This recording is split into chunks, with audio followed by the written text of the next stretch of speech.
Hello there, everyone. I'm your German snob. And, well, I just saw The Dark Knight Rises. Now, I've been looking forward to this movie for pretty much since it's been announced. So, therefore, well, I had high expectations, but when I saw the first reviews, I kind of took them down a notch, seeing how they were not all that good. And to be fair, while I had high expectations, I never really expected to be better or even as good as The Dark Knight. So I guess that's the main reason why I wasn't really disappointed by Dark Knight Rises. Even though, don't get me wrong, it's not a bad movie, but more to that later. Alright, guys. With Dark Knight Rises, I actually wasn't as lucky as I was with Amazing Spider Man, where I got Spider Man a week earlier. Uh, I got Dark Knight a week later. So there's a pretty high chance most of you have already seen it, or are not going to see it anyway. And most of you have already read or heard um, most reviews. But I mean, come on, viewers. Who are you going to listen to? Actual professional film critics or a guy on the internet who talks about ponies most of the time? I thought so. Alright, so let's get started on the movie. Dark Knight was a really tough act to follow. One may argue it was actually impossible to follow. I mean, it was pretty much the kind of the kind of lightning that just doesn't strike twice. They made a perfect casting decision in Heath Ledger's Joker.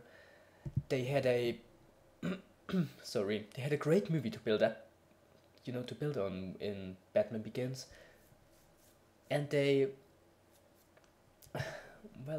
didn't have the high expectations that people had at the movie.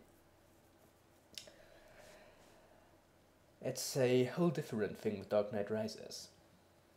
I guess to summarize it, you do remember how Dark Knight was pretty much a movie with quite a few plot holes, with quite a few pacing issues, with kind of a few too many like storylines, but you were okay with that because there was that one thing that really held the movie together, and that made it really all worth it, which was obviously the Joker. You see, Dark Knight Rises is pretty much that movie, but without the Joker. And I guess that's the big problem. You see, maybe it was a bad decision to use the Joker for the second movie. I mean, the Joker is the single most prolific villain in the whole Batman canon, so they should probably have waited until the last movie to make him the villain. But no, they did in the second one. And it was great. Now in this movie, they have pretty much Bane. Now, I can kind of see why they went with Bane. Because he was pretty much the Batman villain who came closest to actually killing Batman. So therefore, they made him the final, the final boss, pretty much, the final threat for Batman to overcome. But the thing is, he's just not as interesting as the Joker. Now, seeing how Christopher Nolan's Batman movies are going for a realistic route, it kind of limits them in which villains they can actually use. I mean, the Joker works, Bane works, Scarecrow did kind of work, but you see someone like Poison Ivy or Killer Croc or Mr. Freeze, even though God knows they even if they could, they would not use Mr. Freeze because everyone would be thinking about Batman and Robin. Um, but they couldn't have used them. But I mean, there were still some villains that would have worked. I mean, the thing is, Bane can't really stand all that well on its own. On his own, he's pretty much just. I mean, he is obviously an intelligent character, and he's just as much of a schemer as he is a fighter. But when you look at him, you're just like, yeah, he's the strong guy. He needs another character, another villain, to be the smart guy. And to be fair, and I hope I'm not spoiling anything, yeah, there is kind of a third villain who's kind of the man behind the man. But that really only becomes apparent at the end of the movie. And that second villain is not really that much of a character really in pretty much the first, or in pretty much the whole movie. It only, again, only really gets introduced at the end, which was in a way a terrible decision. But okay, I can see why they did it. But still, the movie would have needed another one. I mean, they could have went with, what do I know, the Riddler, the Penguin, Egghead for all I care. And well, okay, no, that was a joke, but someone. Now I'm really being pretty critical of the movie, which it really doesn't deserve, because there was a lot of stuff in there that I liked. And if it wasn't for The Dark Knight, if this was the direct, like, sequel to Batman Begins, I would have been very, very happy with it. And in a way it probably would have been better, because it actually is more of a sequel to Batman Begins than it is a sequel to The Dark Knight. You see, the thing is, while some parts of Dark Knight, namely the murder of, or rather the death of Harvey Dent, were pretty important to The Dark Knight Rises, most of the plot threads are really, well, really are more of a continuation of Batman Begins. So therefore, Dark Knight seems more like kind of a side story to the series as a whole, which isn't that great of a decision, because Dark Knight was arguably the best part of the series. But anywho, I think the story should be pretty well known. If it's not, well, after the events of Batman the Dark Knight, Bruce Wayne has pretty much retired as Batman. And he lives his life in kind of a, well, isolation. Until something happens to get his interest again, and that's actually something I want to talk about later on. And he, in fact, that, you know, makes him take up the cape of Batman again. And I really don't want to spoil anything, so I guess that's as much of a summarization, as much of a summarization as I can give you. Alright, there is that one thing about superhero movies, and I know I'm going off on a rant pretty much right now, but you know, the thing about superheroes is, and the reason why most superhero movies are not about the hero himself, but rather about the villains and the side characters, is that what the superhero does is not to act, but to react. Alright, now stay with me. You see, pretty much the only, or the agenda of most superheroes is they fight crime, and they fight like huge threats and such. which is what Superman does, which is what Spider-Man does, which is what Batman does. So therefore, to become an actual character and to have an actual story, you need certain circumstances. You need a threat that's interesting enough for the hero to get involved. You need side characters and show their reaction to that threat and show how they act in such under such circumstances. The hero himself is of course important to the movie and important to the story, but he's always just a small part of it. He pretty much is defined by the circumstances that make him act as a hero.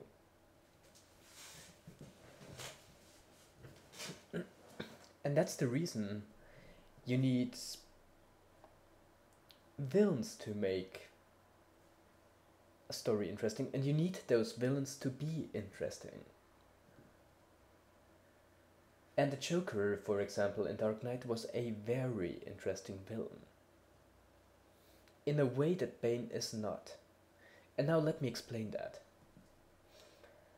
Bane still, in a way, is a realistic character. Or less realistic, but he gets a backstory. He's made into a person. And he's pretty much humanized. Which makes him a good character. But the Joker worked exactly because he wasn't all those things. He wasn't given a backstory. He wasn't given any justification for what he does. He hasn't been made into a relatable character.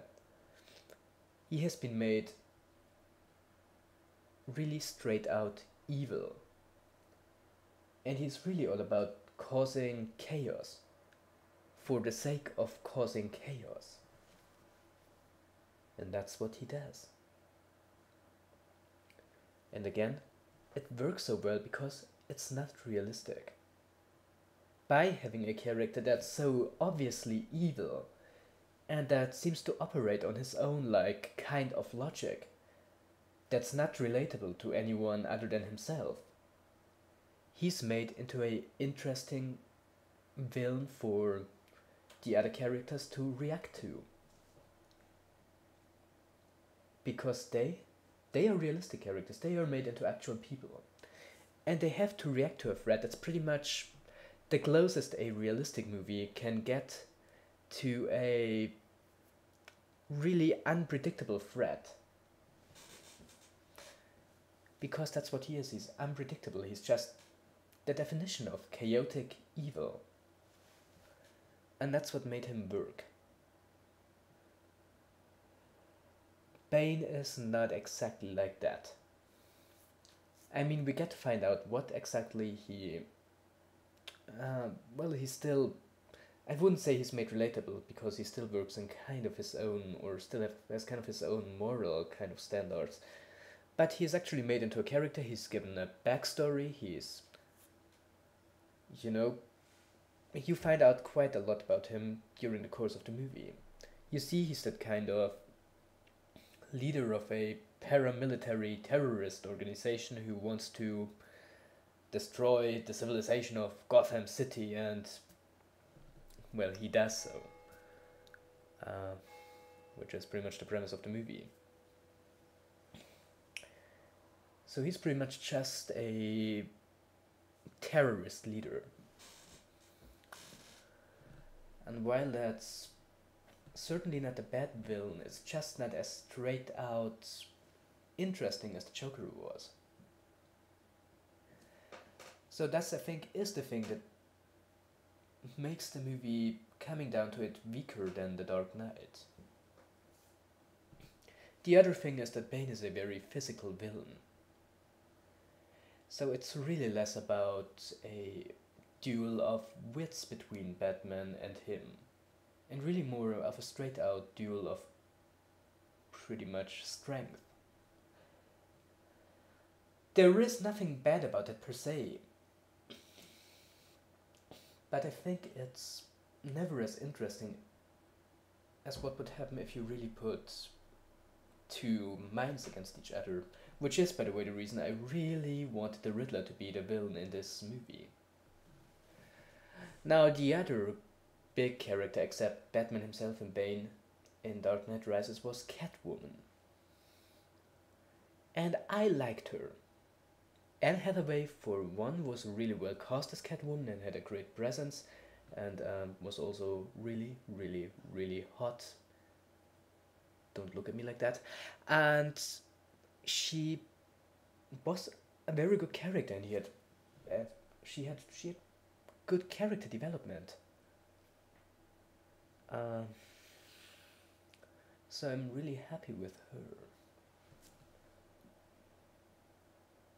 And she's kind of the character that sets most of the plot in motion. So therefore, she was important to the movie. What I, by the way, found interesting about her was that she, in the whole movie, was never actually called Catwoman. And I think they very consciously tried to avoid that name.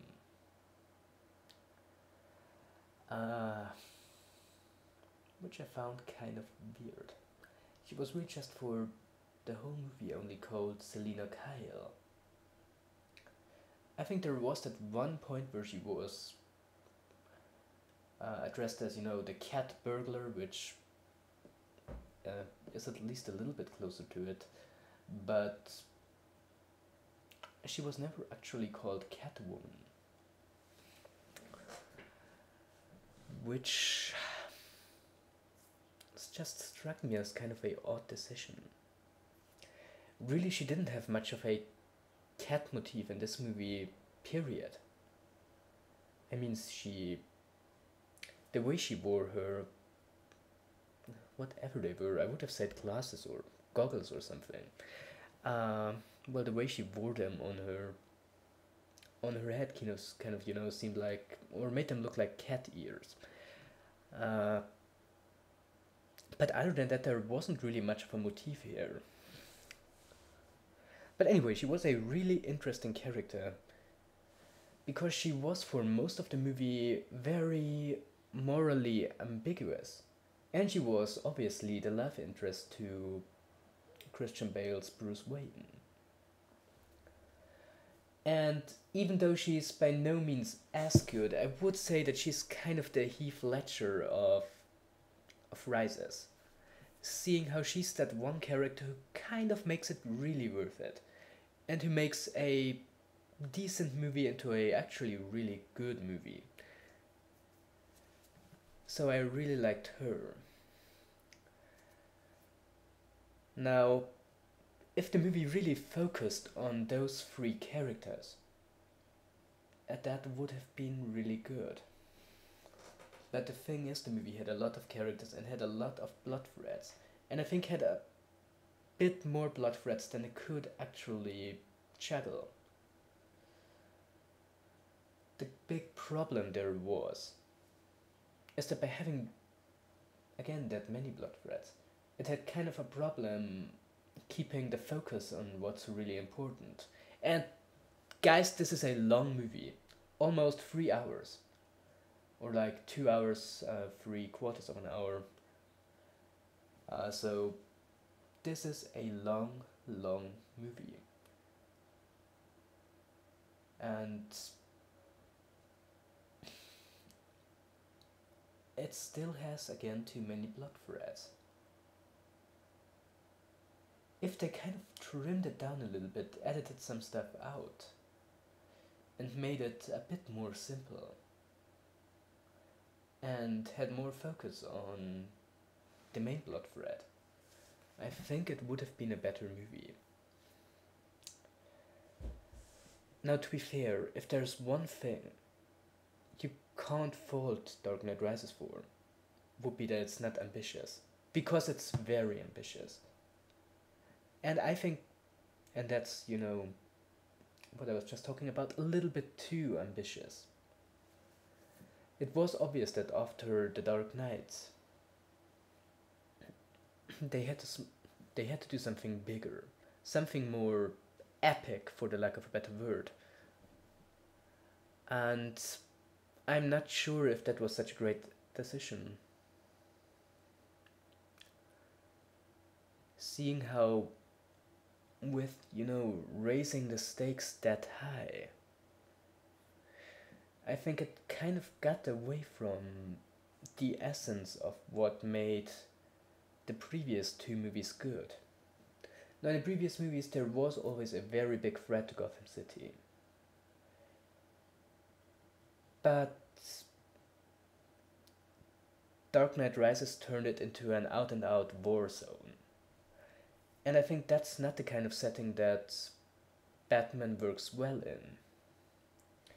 Because really, I think he's more the kind of hero who's, in my opinion, more about like conspiracies, by about working in the shadows, and about, fighting, those, well, fighting criminals pretty much. If you pit him against that really big, like, terrorist organization, uh, I think it takes away from the movie. It's hard for me to explain why. I think it kind of takes Batman out of his element and makes for something that is kind of too big for that one character, and so they have to focus on all those other characters. Commissioner Gordon had a really big role in this movie. Um, Another policeman played by Joseph Gordon-Levitt had a really big role in this movie. And by having those really big, that really big threat that really concerns pretty much all of Gotham City, and by therefore having to shift the focus away from Batman himself, the movie loses focus. If it was just Batman against some really big criminal or some really big gangster boss, it would have been fine. But so it's pretty much just Gotham City against Bane's guys. And I guess the thing is, and you've probably already heard of it, Batman himself is not really all that much in that movie.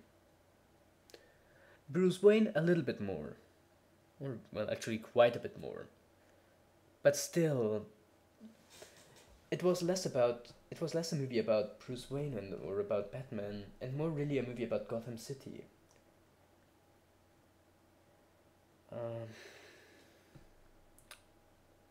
And that, I believed it will be fine for some people, but I wasn't that happy about it. In a way, and this is interesting, Tim Burton's first Batman movie, the one where Jack Nicholson played the Joker, had a very similar problem, seeing how it was not really all that much about Batman, but really all, in a lot of ways, about the police of Gotham City, the press of Gotham City, and probably the Joker, and probably some stuff I keep forgetting because it's been some time since I saw that one. But it's kind of strange how that problem repeats in two such different versions of a Batman movie. But I digress. So therefore, I believe that's exactly that lack of focus that made this movie, Dark Knight Rises, to be worse than its two predecessors. You may argue that's just a fault in the character of Batman himself, seeing as how, again, his job is to react to things. So you can't really make a movie all about him, but you have to make it about, again, the circumstances. But you still have at least to keep a certain focus on the character himself. That was the one thing but I already mentioned it in that review, I really liked about Amazing Spider-Man. And don't get me wrong, Amazing Spider-Man had its flaws, but I really liked it because it took that one character, he took that hero and made a movie out of it. And while the subplots were there, they never overshadowed the actual hero. And that kind of happens in Dark Knight Rises.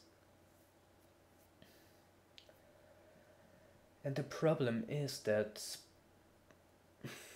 those other plot threads and those side stories are for the most part not really all that great and not all that well written. So it's not only hard to keep track of them, but also hard to see some of the connections. And so the movie became a little bit over convoluted. And I know that's kind of what Christopher Nolan does. He makes convoluted movies. And for some of his movies it works, but for some others it doesn't. You know, I just remembered Inception, which was another movie that really disappointed me. And I think it had a very similar problem. So please forgive me for drawing the comparison. Inception, you see, had a very, very, very weak main plot. I mean, the main plot was pretty much a heist movie. It was pretty much Ocean's 11 with some sort of dream gimmick. And its problem was that the subplot about Leonardo DiCaprio and his dead wife and his unableness to overcome the death of his wife was just way more interesting than the actual main plot. Now, to be fair, I really didn't like Inception all that much, because, you know, for a movie about dreams it was really dull. But you know, we are not talking about Inception right now. Again, I just remembered because it had a very similar problem. Okay, but now after complaining way more about Dark Knight Rises than I initially wanted to, maybe I should get to the stuff that I liked about it. Now, Anne Hathaway's Catwoman was amazing. It's still not my favorite version of that character. That would still be Michelle Pfeiffer from Batman Returns, which, by the way, is my personal favorite Batman movie. And even though that one also had its flaws and I didn't like some of the liberties Tim Burton took with its characters, I don't think that there will ever be a better one. Or at least one I like more. Let's say it like that. But Anne Hathaway's Catwoman was actually really, really great. In talking about the cast was, I think, all around fantastic. Christian Bale as Batman and Bruce Wayne, I like very much. I know some people like Michael Keaton more. And even though I kind of like Tim Burton's Batman movies more than I like Christopher Nolan's Batman movies, I always thought that Christian Bale was the better Bruce Wayne than Michael Keaton. And while I think Michael Keaton never really got that whole Bruce Wayne aspect pretty much, that whole, you know, playboy millionaire thing, he just seemed, even as Bruce Wayne, he seemed too, I guess you can see too normal. But again, that's not what we should be talking about. Again, the cast pretty good. Christian Bale as Batman, yeah. Anne Hathaway's Catwoman, again, really good. Hardy as Bane, also really good. And while the character wasn't that great, he was really well acted and well cast. So, no reason for me to complain about that. The cinematography, again, very good. This was a great looking movie. And a great directed movie. I'm not a huge fan of Christopher Nolan, but he directs well. But again, there were some really good set pieces in there. And some really good action scenes that were about as well made as they can be. Other than that, well, I think it's as much of a conclusion as you can wish for. And while I think that they, again, I already touched upon this, maybe went a little bit over the top with how they raised the stakes for this movie, it's really a. It shows how you can still one up Dark Knight in terms of pure. What's the word I'm looking for? I wanted to say pure epicness, but that's pretty much the most terribly internet term I've ever said. But you know where I'm going. It's really big, and it again there was such. You can see how much ambition there is behind it. So I really don't want to say or don't want to criticize it too much, because you can see they really try to make this big, important kind of superhero movie that really brings the whole genre to a new level, much in a way as they did with Dark Knight. And even though they didn't succeed as well, it's still a very admirable effort. So really, it's hard for me to say that I didn't like it, because it was slightly worse than Dark Knight, because really you have to admire the effort.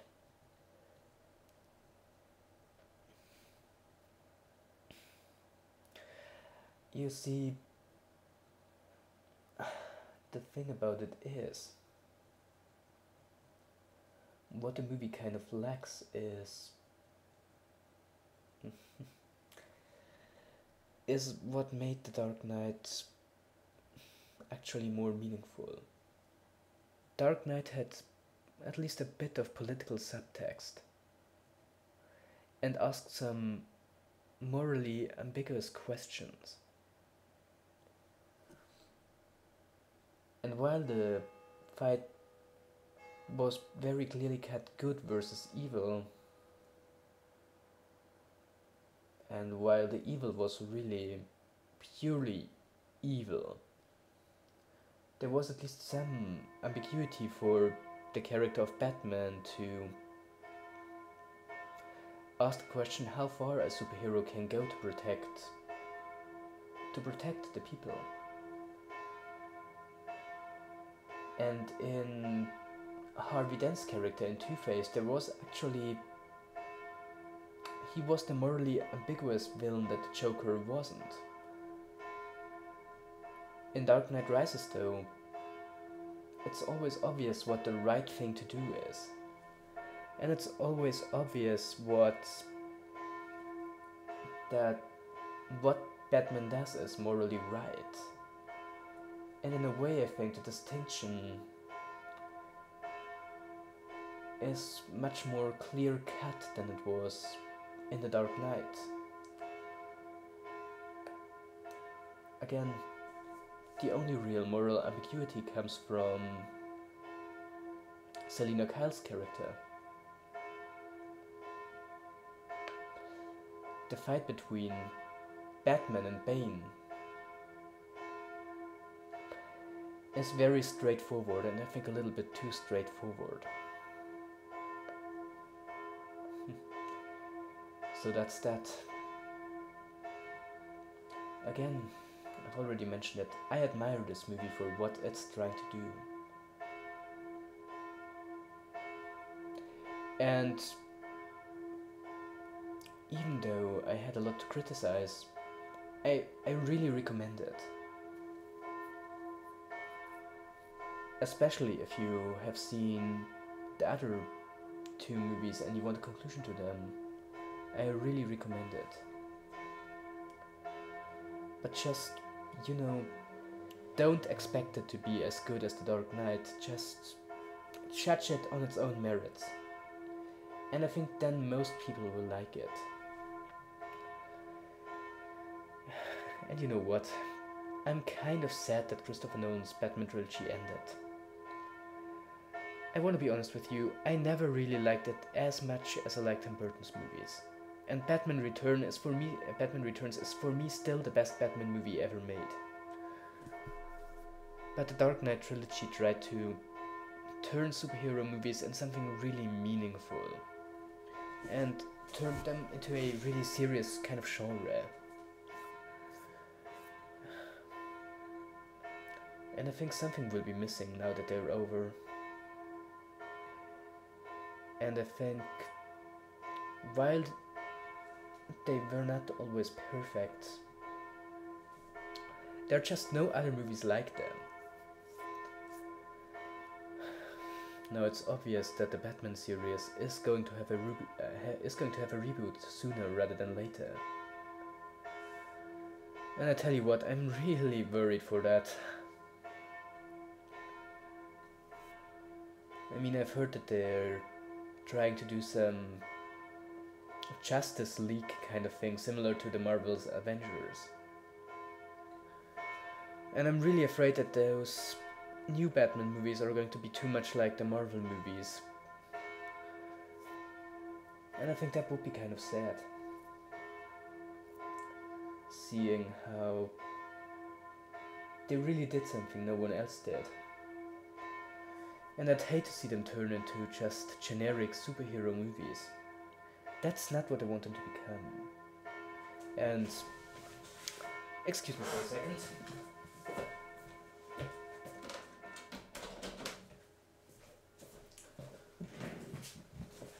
And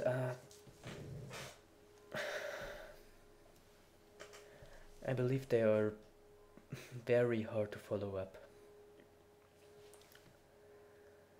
And if you want to hear my opinion in what I'd like them to do, I'd like them to just let Darren Aronofsky make that Batman Year One movie he planned to do. Darren Aronofsky is one of the few directors which actually I think would be able to make something as meaningful and as serious as the Dark Knight trilogy. And I'm really sad that the Batman Year One movie he was going to make never got made. And I think now would be the time for him to actually do it, now that Chris Nolan's trilogy is over. Now unfortunately, it's probably not going to happen. But it would be nice, wouldn't it? Well, but so ends the trilogy. It was great. It was not always perfect, but it was great. And I think it's going to be some time until there is a movie that can compare to it. Kind of sad, really. Well, before I end this, I think there is one thing I want to address, and I didn't want to get into it earlier because, hey, there be spoilers. So in case you haven't seen the movie yet, but still want to see it, now is probably the time to pause the video. So I'll give you 5 seconds. 1, 2, 3, 4, 5. Right. About the ending of Dark Knight Rises.